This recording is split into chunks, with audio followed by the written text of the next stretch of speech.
TCL is a proud sponsor of the Score North Studios. Enjoy more of the things you love with TCL. Get in the know. Non-stop Vikings talk. It's Purple Daily on Score North and ScoreNorth.com. That's right. Little Labor Day, a little holiday bonus edition here. Not bonus, it's Purple Daily for a reason. But Judd and I woke our butts up on a holiday weekend so we could get an analytical preview of the 2021 Minnesota Vikings from our friend Eric Eager, Pro Football Focus. Welcome to the show, sir. Thanks for having me, guys. I can't believe we're already here. The offseason feels so long, and then at the same time, it sneaks up on you. The NFL does an amazing job of making you feel like there's always something, like here's a primetime schedule release, here's a mini camp where no one's going to really do anything. But now that we actually get regular season games, it's going to be a blast. Purple Daily is presented by Surly Brewing Company. And thanks to those of you who watch the show on a TCL TV via YouTube, because TCL is one of the fastest growing and best consumer electronics brands on the market. They've got an award-winning lineup of new TVs. So check them out, TCL. Enjoy more of the things you love with TCL. Judd, why don't you... Listen, you throw the first question out here. What do you want to know from an analytical standpoint? Here's what I want to know, because I'm actually going to tie the pieces of the football puzzle together and use that as the jumping off point. Eric, we know that despite the fact that you are an unbiased viewer and numbers cruncher of the National Football League, there was a time where you loved the Vikings, and we all did. 1978, I did. Okay, so there's nothing to be ashamed of. But if you put that piece of the pie together with what you have studied from a number standpoint about the 2021 Vikings, and then also what you have observed in training camp, because I think we need to include your observations that you've seen with your own two eyes. How does it all come together from your expectation when training camp started to now that the season is about to open for the 2021 Minnesota Vikings? Yeah, it's a great question. I mean, we've lived through a lot of Vikings teams, and we've lived through a lot of, we've seen how it can go right. I mean, this franchise is a top 10 team in, since let's say the 70s in terms of wins, right? So they certainly have had a lot go right. They've had a lot go wrong, obviously, having never won a Super Bowl, haven't made a Super Bowl since the late 70s. And, you go through and I think I said this on a different show last week, but I think analytics in many cases is trying to derive the truth statements of a lot of people who have great intuition about the game. And I think that there are a number of people who are great in one area, not great in the other, and they sort of overweigh the things they're great at, and they sort of try to map that to things that they aren't, and that sort of can lead to issues. But one of the things that I've really tried to lean into is this idea of fragility of a football team. And this started last year during the COVID times, but also I think is going to matter again this year, which is, football is a very strong link game in one position. It's the quarterback position. If you can be great there, it'll cover a multitude of sins. If you aren't great there, and when I say great, I mean top 5 or 6 guys. There's only the difference in wins above replacement between Mahomes and Kirk Cousins is 2 wins, which is an astronomical amount on average. So the Vikings aren't in that position. So where do they have to be great? They have to be great.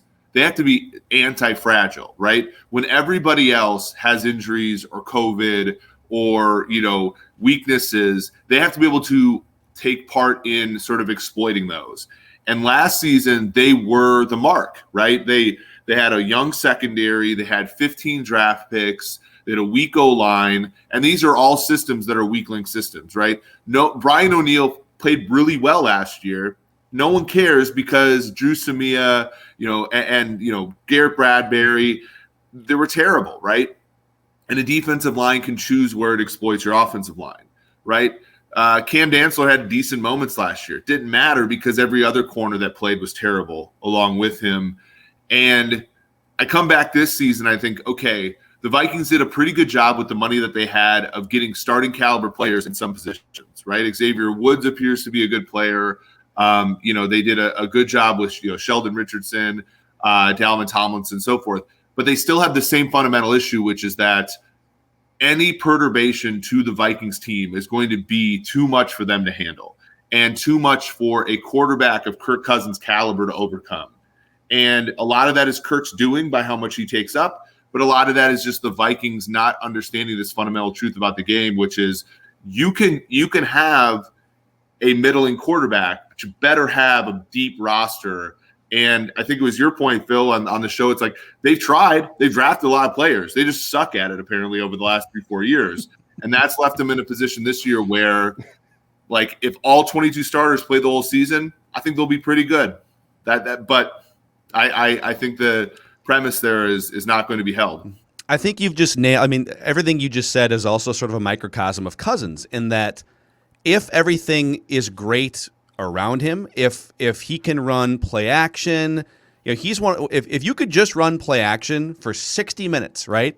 Yep. And if he could just without his arm falling off, if the defense was bought in enough for you to throw the ball 70 times on play action, the Vikings would win the Super Bowl. Like he's an amazing play action quarterback. He's super accurate.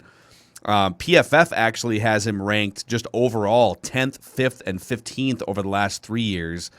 So knocking on the door of top 5 according to PFF in 2019.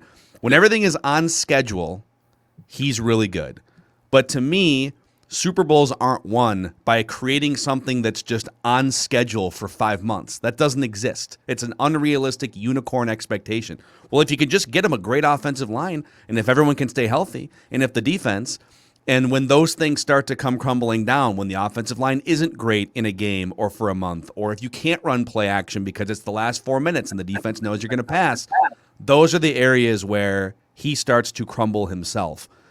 So I guess with all of that said, PFF had him borderline top 5 a couple years ago.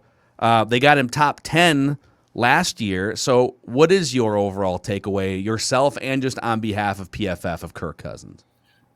Yeah, I mean, so 2019 is perfectly what you're talking about, right? When you face a schedule that has 6 backup quarterbacks in it and a couple teams that are down, you can run play action all the time because you're the favored team, right? Like, there's a significant correlation between being the better team, being ahead of the sticks, and being ahead of the sticks and being able to it's not even just play action, it's motion and all that stuff. The deception is available to you when you are ahead. When you are an underdog, it's less so.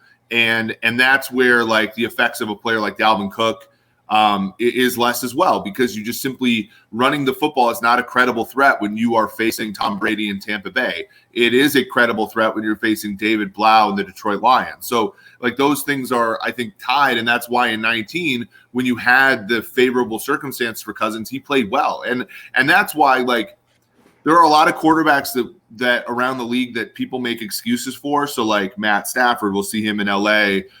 Even back like Joe Flacco, although Flacco won a Super Bowl. Like there's a number of players who you have to sort of massage the situation to get good things out of. I think Cousins is among the better ones of those. And so I put him at like 8th, anywhere from 8th to 12th in the NFL is where I put Cousins.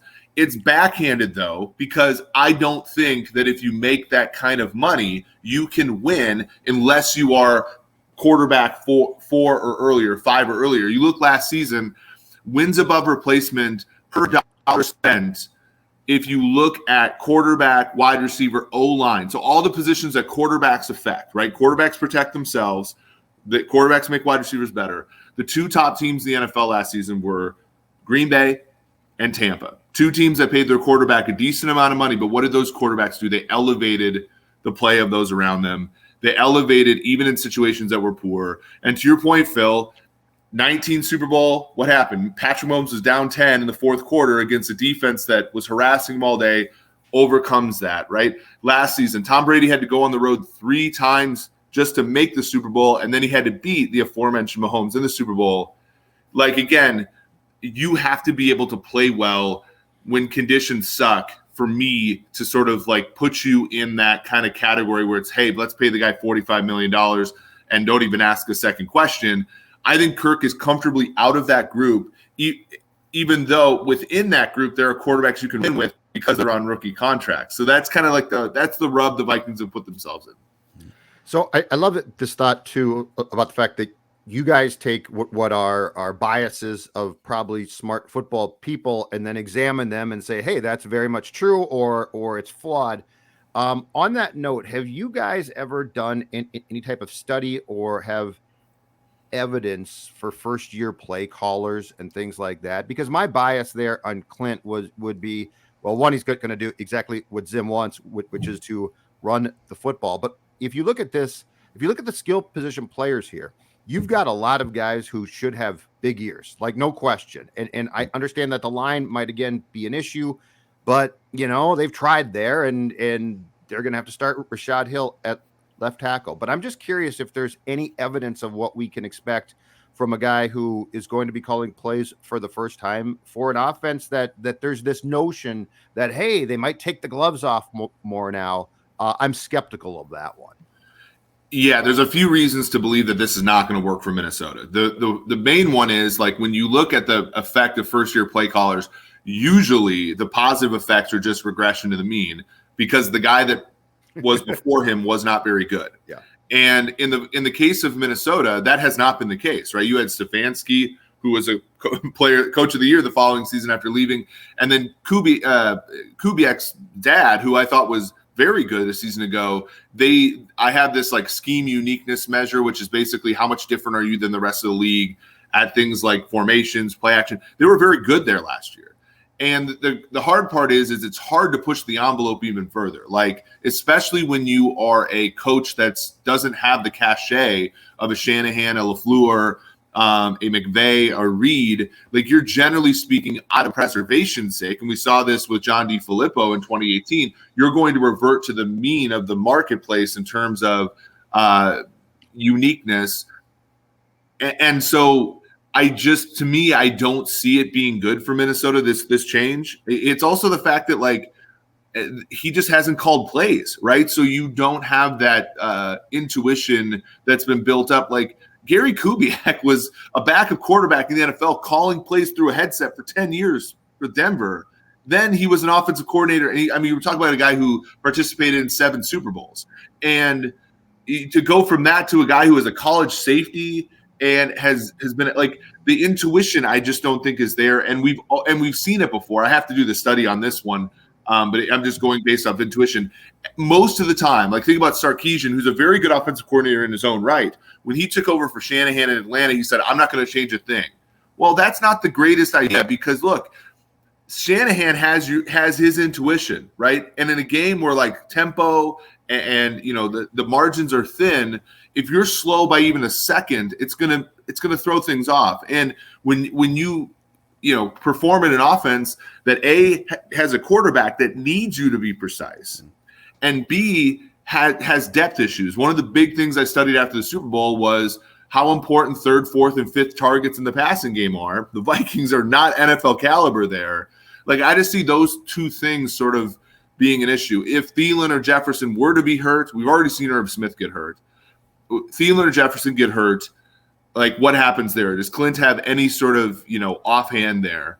And then obviously you're already starting with a high expectation. The offensive line notwithstanding, the offenses that Kirk has had in Minnesota since 2019 have been very quarterback friendly.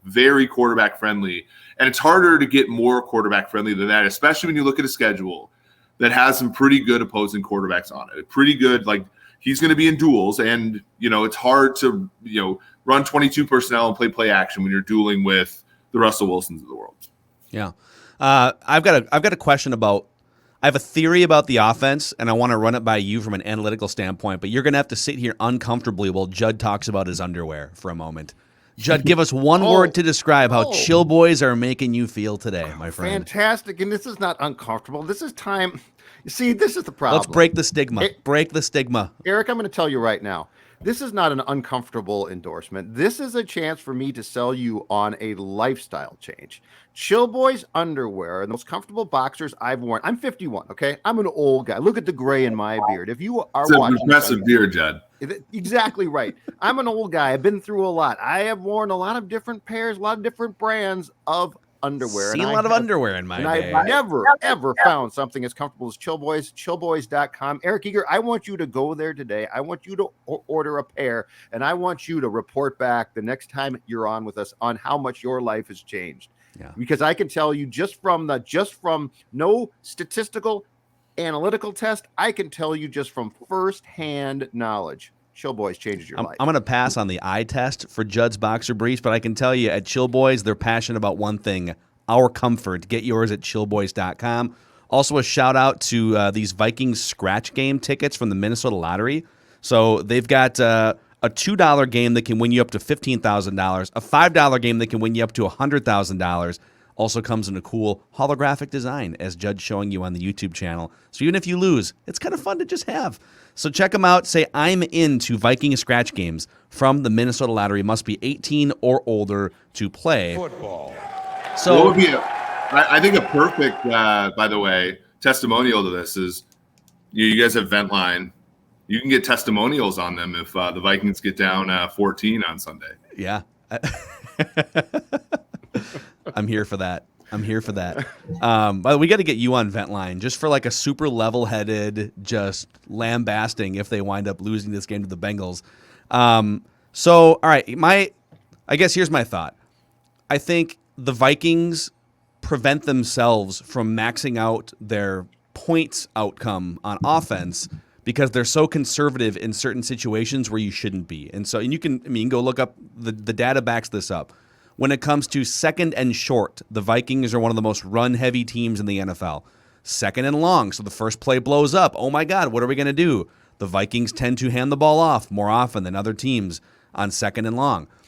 Even like first and goal just inside the 10-yard line, like first and goal from the 9, the Vikings hand off in that situation on a regular basis. I don't like that. I think they should be more aggressive. I think especially second and short, run some more play action. Your whole playbook's open.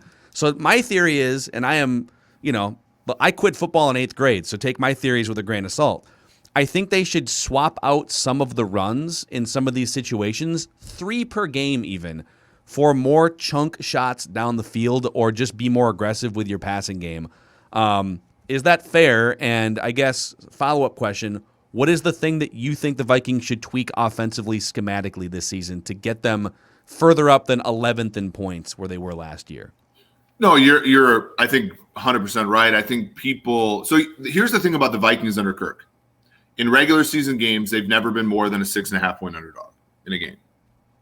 So you're looking at a team who I think wants to keep games close, right? And we talk about fourth down decisions. We talk about aggressiveness. We talk about all these things, and the three of us would like to you guys would like to see the Vikings win. I would like to see the Vikings win. Mm-hmm. And in a particular game, like the analytics community, you, me, we're all optimizing for winning that game.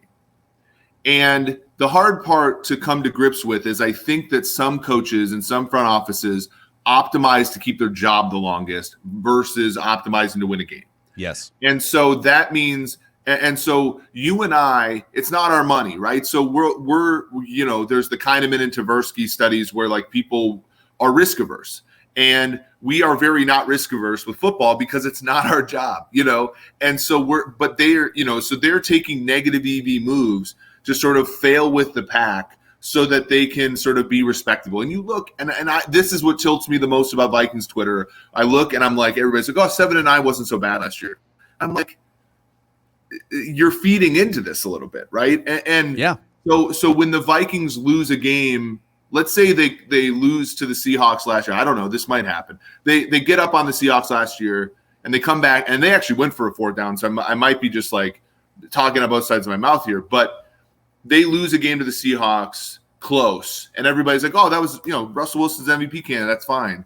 Whereas if you were more aggressive in that football game, you could have made it a 2-score game much earlier and made all these other things that happened to the Vikings more than they happened to every other team happen. Be less a part of the conversation, and doing stuff like throwing the ball on early downs, doing stuff like, being more aggressive, going for more 4th downs, not kicking as much. Like, geez, like the Vikings should be the last team that kicks field goals. Yes. And yes, thank you. Doing that stuff, you will lose a game over time that you should have won, or you'll get blown out in a game because bad luck happens and it compounds.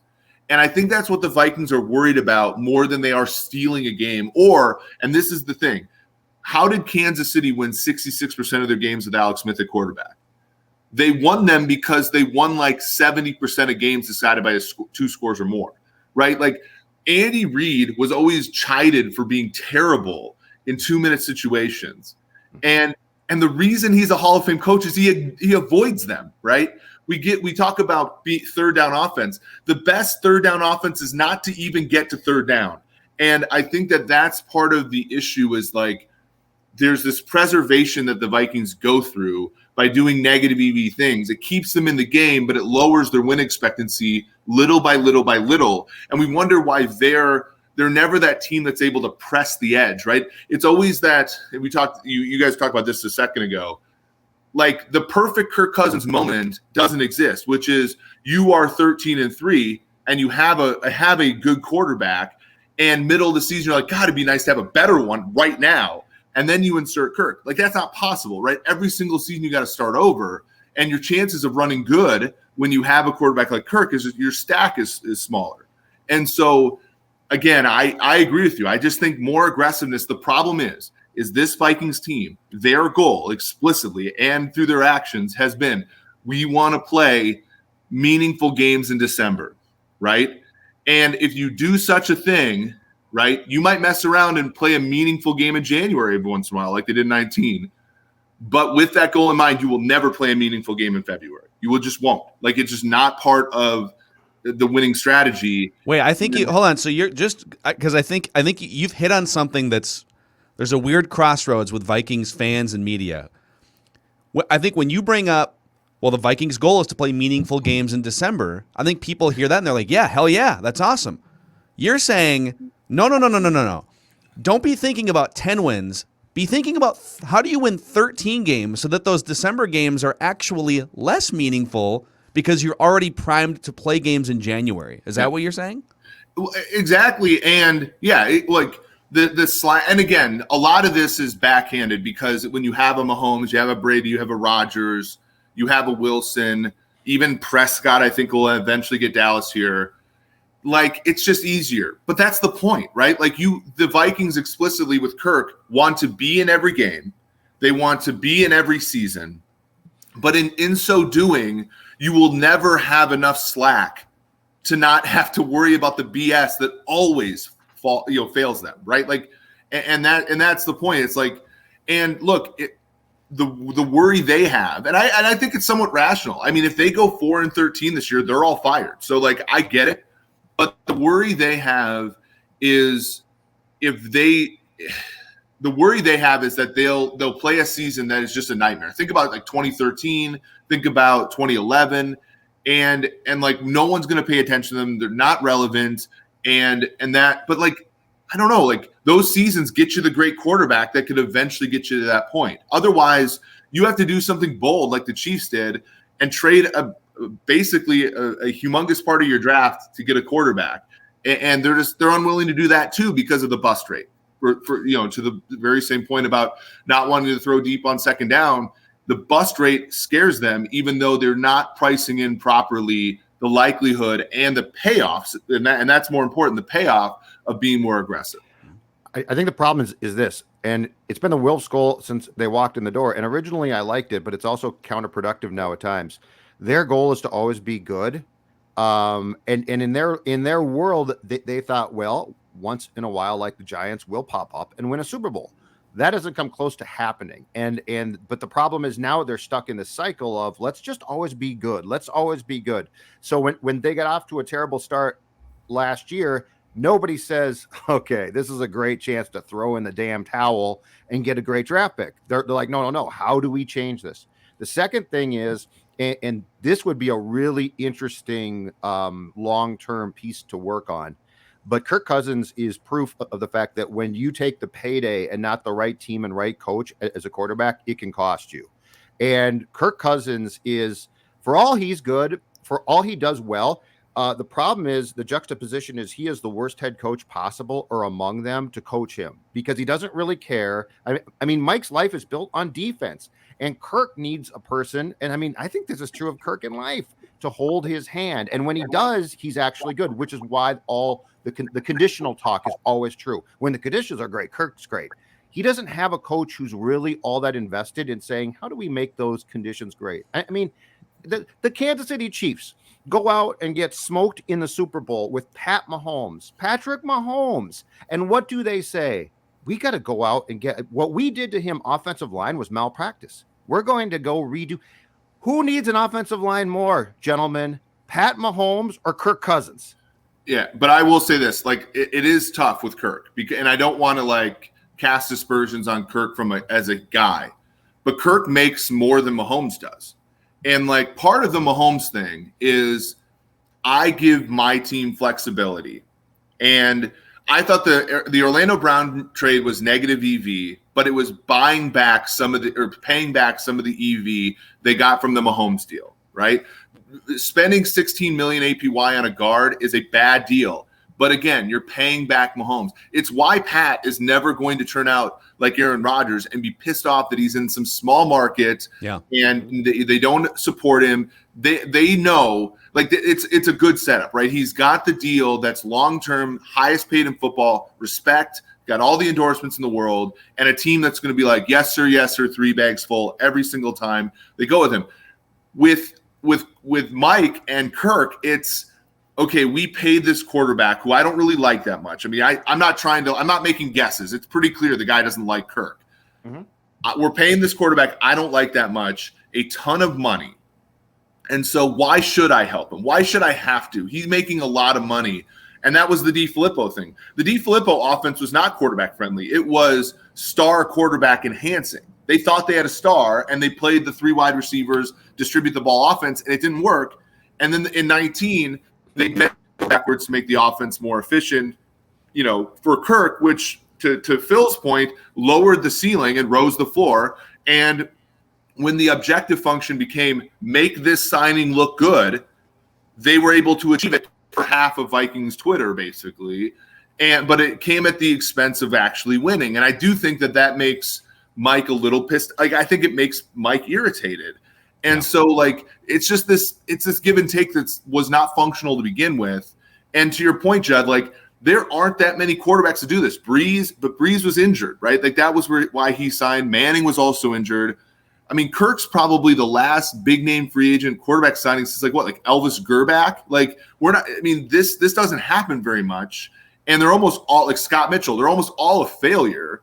And again, it's because like if Team A drafts the quarterback and is not willing to keep him, and you look at Washington, everybody says, "Oh, how good is Washington?" Washington has more division titles and is in a better position right now than the Vikings are after having let Kirk go. So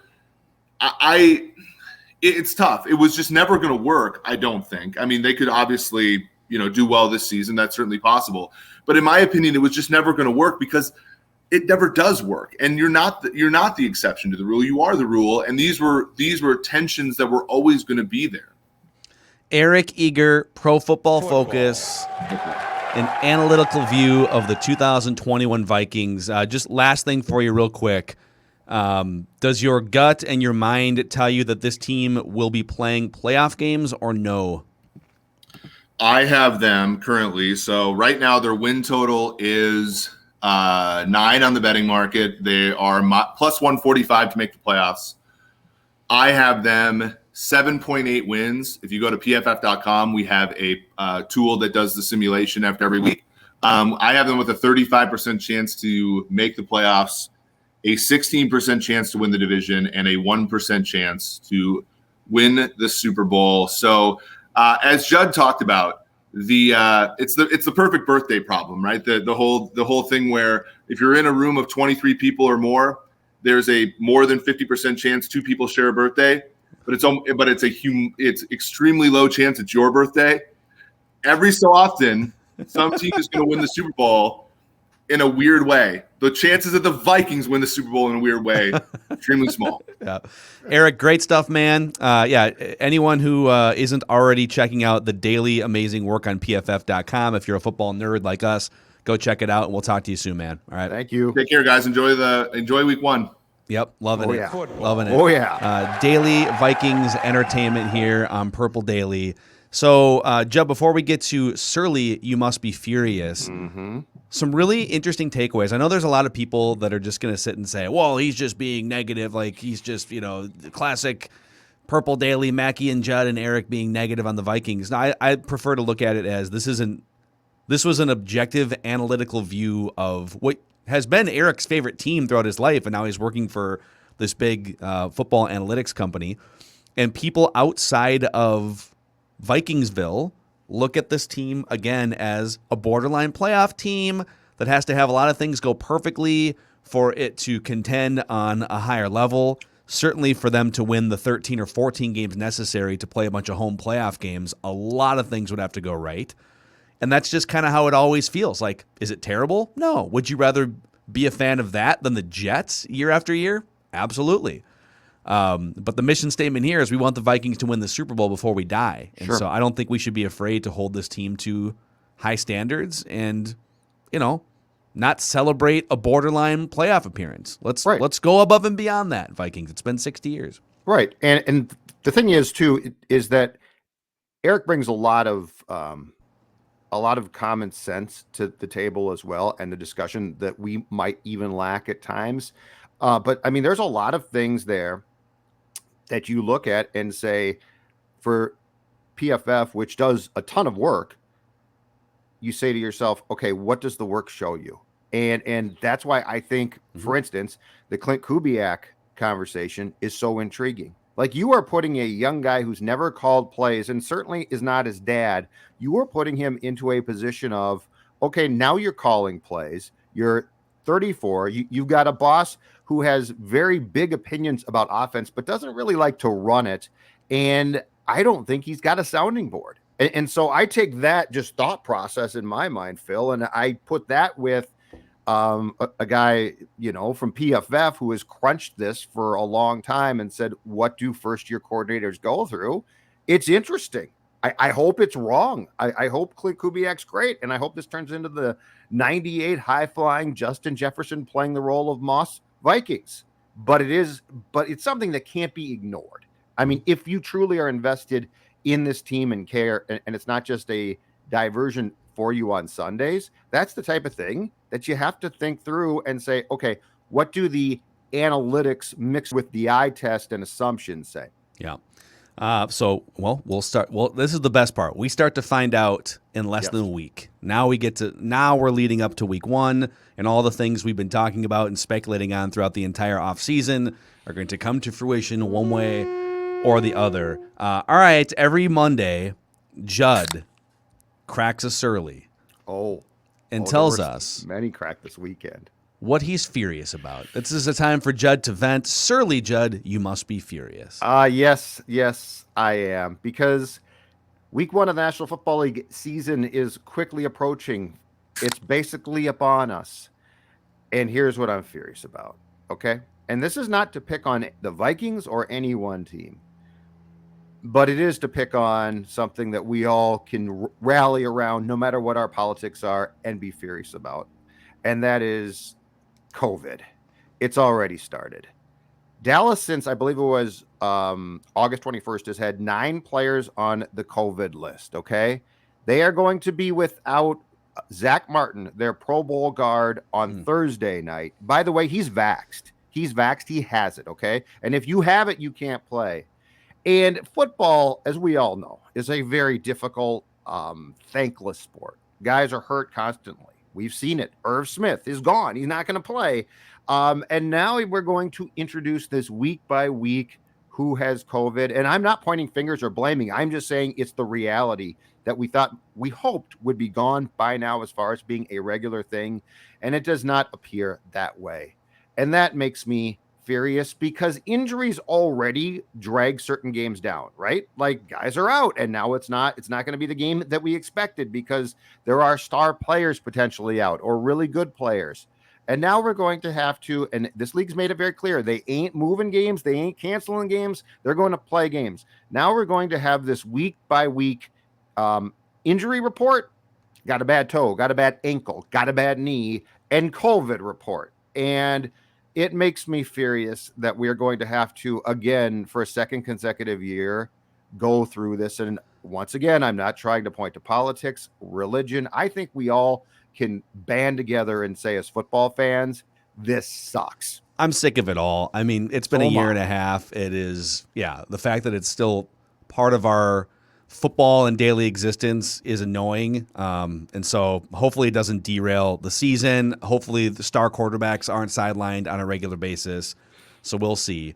Well, whether you're upset or furious or whether you're happy, I mean, there's always an occasion to sip on a Surly, Judd. Oh, let me tell you, this weekend, I'm going to tell you the perfect time, though, Phil Mackey, on your couch, watching college or come Sunday pro football, sipping on a Surly. Now, Furious is my go-to beer. It's my starting quarterback. It's QB1 in my world. But Surly Brewing also has a ton of great beers. Crack open a Surly. Enjoy the IPA that revolutionized Minnesota craft beer. Don't settle, get Surly. And if you're like me, get Surly Furious. Shout out as well to our friends at Federated Mutual Insurance Company. Federated has been a huge supporter of us at Score North and Purple Daily for a number of years here, and they've been a supporter of local businesses as well in and around the Twin Cities. They help with risk management, and they help with keeping employees safe. So check out their resources at federatedinsurance.com, and remember, at Federated, it's our business to protect yours. Football. Yep. All right. We've got a fun thing we're going to unveil tomorrow. A new regular, an old contributor who's back starting this week on Purple Daily, on Purple After Dark, which we're going to do weekly episodes of. And maybe another announcement or two this week. So thanks for hanging out with us. Daily Vikings Entertainment.